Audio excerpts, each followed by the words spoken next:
He swore an oath to serve the people, to uphold the Constitution, a sacred promise etched in the very fabric of his being.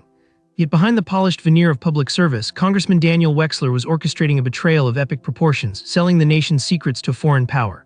This is the story of a man who almost got away with it, a story woven with threads of deception, ambition, and the chilling reality of compromised trust at the highest levels of government. Born into a prominent political family, Wexler possessed an undeniable charisma, a silver tongue that charmed audiences and navigated the labyrinthine corridors of Washington, D.C. He was a master of political maneuvering, adept at crafting narratives and building alliances. But this carefully cultivated image masked a darker side, a clandestine life fueled by greed and a thirst for power that knew no bounds. Secret rendezvous, untraceable funds flowing into offshore accounts, encrypted communications, these were the hallmarks of his double life, a life hidden in plain sight. It began subtly, almost imperceptibly. A leaked memo here, a confidential policy draft there, seemingly insignificant breaches of security. But these small acts of treason were merely the opening gambit in a larger, far more dangerous game. Within months, Wexler escalated his treachery, handing over sensitive intelligence briefings, information that could cripple national security and expose the nation's most vulnerable points. The price of this betrayal: millions deposited into anonymous accounts, luxurious vacations disguised as diplomatic missions, and partnerships with shadowy figures who operated beyond the reach of the law. The unraveling began with an observant low-level staffer, a diligent individual who noticed anomalies in email traffic, inconsistencies that raised a red flag. This seemingly minor observation triggered a months-long investigation, a complex operation involving the FBI and the NSA, a meticulous unraveling of Wexler's web of deceit. Wiretaps captured hushed conversations, surveillance footage documented clandestine meetings, and a meticulously planned sting operation ultimately led to Wexler's dramatic arrest in his Capitol Hill office, a scene that sent shockwaves through the political establishment. The trial that followed was nothing short of a national spectacle, a gripping drama played out under the intense scrutiny of the media and the public. Former colleagues, once loyal allies, were called to testify, their words painting a picture of betrayal and broken trust.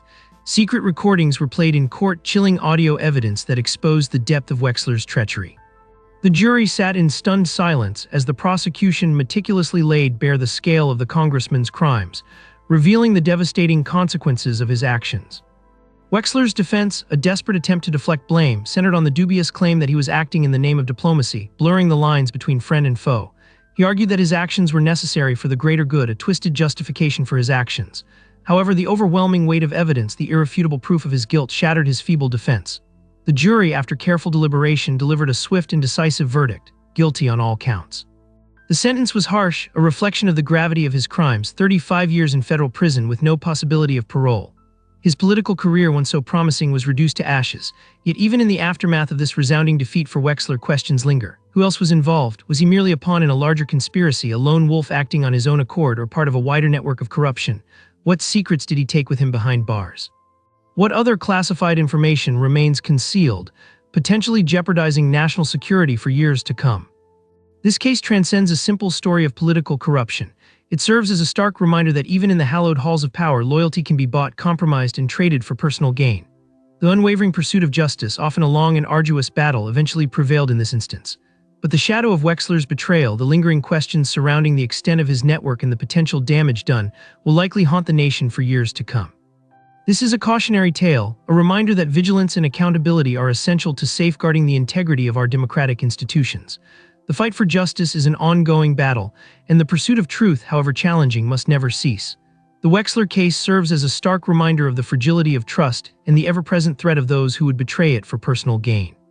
The repercussions of his actions extend far beyond the confines of his prison cell, echoing through the halls of power and serving as a chilling testament to the consequences of unchecked ambition.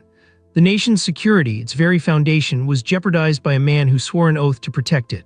And that, perhaps, is the most chilling aspect of this entire saga.